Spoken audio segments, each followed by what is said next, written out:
السلام علیکم، امید کرتا ہوں آپ لوگ خیریت سے ہیں، ٹھیک ٹھاک ہیں اور مزے میں ہیں۔ تو بغیر وقت ضائع کیے چلتے ہیں اپنی کہانی کی طرف۔ ایک قدیم گاؤں میں ایک حویلی تھی جسے خوفناک حویلی کہا جاتا تھا۔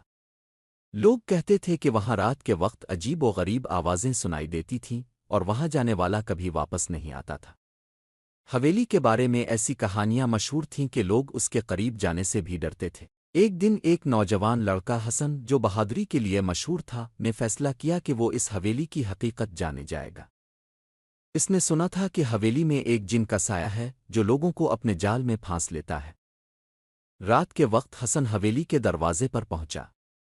جیسے ہی اس نے دروازہ کھولا، ایک صد ہوا نے اس کا استقبال کیا۔ اندر داخل ہوتے ہی اس نے دیکھا کہ دیواروں پر پرانی تصویریں ہیں اور کمرے میں عجیب سا سناٹا چھایا ہوا ہے۔ حسن نے حویلی کے اندر مزید تحقیق کرنے کا ارادہ کیا۔ وہ جیسے ہی آگے بڑھا، اچانک اس نے ایک سایہ دیکھا جو اس کی طرف بڑھ رہا تھا۔ وہ سایہ ایک خوفناک شکل میں تھا جس کے چہرے پر ایک عجیب مسکراہٹ تھی۔ تم یہاں کیوں آئے ہو نوجوان؟ سایہ بولا۔ حسن نے ہمت جمع کی اور جواب دیا، میں تمہاری حقیقت جانے آیا ہوں۔ لوگ کہتے ہیں کہ تم لوگوں کو غائب کر دیتے ہو۔ سایہ ہنسا، حقیقت ہمیشہ مختلف ہوتی ہے نوجوان۔ میں لوگوں کو نہیں غائب کرتا، بلکہ ان کے خوف کی وجہ سے وہ خود غائب ہو جاتے ہیں۔ حسن نے اس بات پر غور کیا اور کہا، تو کیا تم مجھے یہ بتا سکتے ہو کہ حویلی میں کیا ہے؟ سایہ نے اشارہ کیا اور کہا، حویلی میں ایک پرانا راز ہے، وہ خزانہ جو کبھی کسی کو نہیں ملا۔ جو بھی اسے تلاش کرنے کی کوشش کرتا ہے وہ اپنے خوف سے شکست کھا جاتا ہے۔ حسن نے دل میں عزم کیا کہ وہ اس خزانے کو تلاش کرے گا۔ وہ اپنے خوف کو کنٹرول کرتے ہوئے حویلی کے کونے کونے میں گیا۔ راستے میں اسے بہت سی عجیب و غریب آوازیں آئیں، لیکن اس نے ہمت نہیں ہاری۔ آخر کار ایک کمرے میں حسن نے ایک پرانا صندوق دیکھا۔ جب اس نے صندوق کو کھولا تو وہاں ایک چمکتا ہوا خزانہ نہیں تھا بلکہ ایک آئینہ تھا۔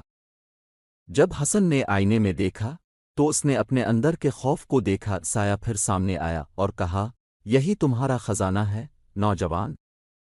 اپنے خوف کو پہچان کر ہی تم نے اسے فتح کیا۔